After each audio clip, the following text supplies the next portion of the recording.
Hey there and welcome to the tutorial for Baby Mine from the 2019 motion picture Dumbo.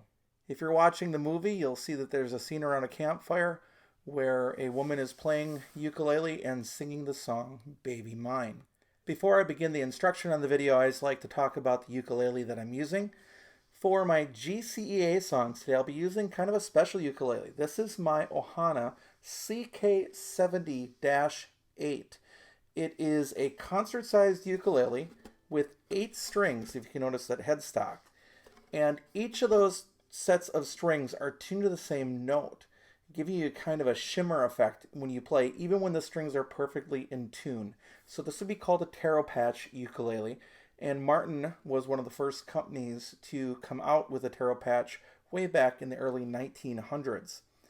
This particular model is made out of a solid spruce top with a solid mahogany back and sides, standard mahogany neck, and that beautiful headstock with the 8 tuner buttons that you need. Yeah, it can be a challenge to tune these because you have to make sure you put your finger in the right place to play each individual note as you're tuning.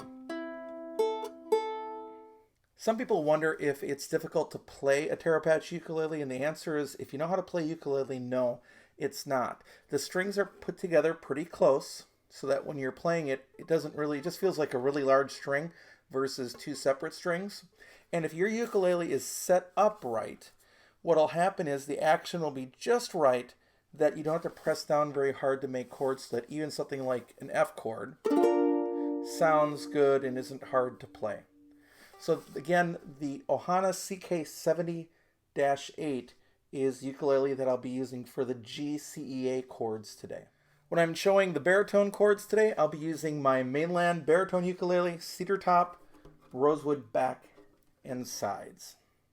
The song only has 5 or 6 chords depending on how you look at it, and we'll take a look at the chords and strumming for standard GCEA ukulele, which would be soprano, concert, or tenor, and then also baritone tuning DGBE.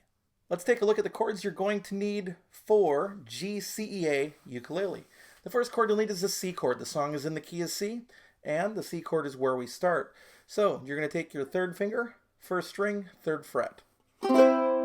As a side note, you don't always have to play the C chord with your 3rd finger, but it's good practice when you have to change to other chords. And if you ever want to practice playing it with another finger, feel free to do so, but make sure that you can do it like the book show it first and then deviate from that process. The second chord you'll need is a D minor chord. 1st finger will go on the 2nd string 1st fret, 2nd finger will go on the 4th string 2nd fret, and the 3rd finger will go on the 3rd string 2nd fret. That's your D minor chord. The next chord you'll need is the G7 chord. So what you'll do is you'll put your 1st finger on the 2nd string 1st fret, 2nd finger on the 3rd string 2nd fret, and 3rd finger on the 1st string 2nd fret. That's your G7 chord. The next chord you'll need is your F chord. So you'll put your 1st finger on the 2nd string 1st fret, 2nd finger on the 4th string 2nd fret, and that's your F chord. The last chord you'll need is the C major 7 chord. So if you take your 2nd finger and put it on the 1st string 2nd fret, that's your C major 7. There is one more chord that you may want to use in the GCEA version. At the very, very end of the song, from the G7 chord, which is repeated, there's a spot where the melody goes up to the pitch D. So what you may want to do is reach with your pinky to the 5th fret on the 1st string while making that G7 chord before you bring it down to C at the very end. So again, it's just your G7 chord adding the 5th fret on the 1st string. It is a stretch, but that would be something that you can do, and it's marked at the end of the play along.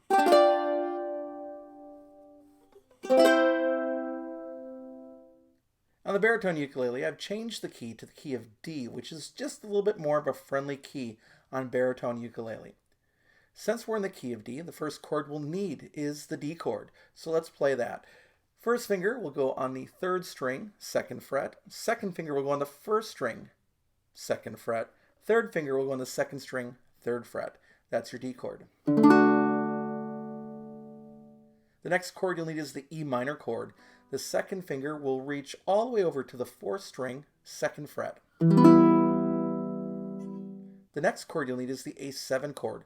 So what you'll do is make a bar chord using one finger. If you want to support it with a 2nd finger, you can, all across all 4 strings on the 2nd fret, and then play the fret below on the 1st string, 3rd fret. You could use your 2nd finger for that or your 3rd finger depending on whether or not you're supporting with a 2nd finger. In general, it's good if you can bar without extra support, but do what you need to do to make it sound right. That's the A7 chord. The next chord you'll need is the G chord. 3rd finger, 1st string, 3rd fret, G chord. The last chord you'll need is the D major 7 chord. What you'll do is you will bar strings 1, 2, and 3 with your 1st finger on the 2nd fret. You can support your finger if you need some extra support there. The final chord of the song is an option. It's suggested, but it's not hard to do. So what I'm going to ask you to do is to play the 4th string, 2nd fret, 2nd string, 2nd fret, and not put any other fingers down. That makes what on traditional GCEA ukuleles would be called a Hawaiian D7. It's a special D7 because it doesn't actually have a D. It has all the other notes of a D7 except the D. Well, in this case, this becomes a Hawaiian A7 on baritone, and it doesn't actually have an A, but you hear it as you play it. So you're going to play that chord, then play the traditional A7, and then come home to the D chord. I just wanted to add that there are a few times that you may hear, for example, a C major 7 being played instead of a C chord, or if you're playing baritone ukulele, a D major 7 instead of a D chord. I've listened to the recording pretty closely, and the ukulele player just basically plays these standard chords with a couple uses of the major 7, whereas the orchestra around it does play other notes of that chord. If you want to substitute a C major 7 or a D major 7 in those situations, go for it. There are no rules here. That said, when it comes to strumming, this song couldn't be more basic. And basic does not mean bad. In this case, it creates a very tender and exposed moment as the singer is singing and just has ukulele chords underneath them. It's really a precious, tender song. So you have a number of options here. You can play with one finger. You can play with your thumb. You can play with more than one finger. You can play with a pick. Whatever works for you. But it's generally 2 strums on every chord. Let's just try the intro. I'm going to be playing it in C, and then I'll pick up my baritone and play the intro in D. 1, 2, 3, 4.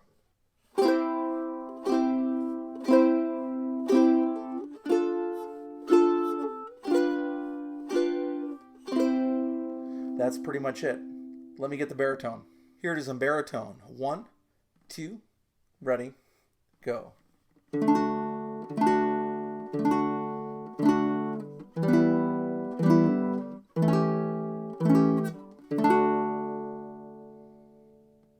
That should be all that you need to know to be successful on Baby Mine from the 2019 motion picture Dumbo.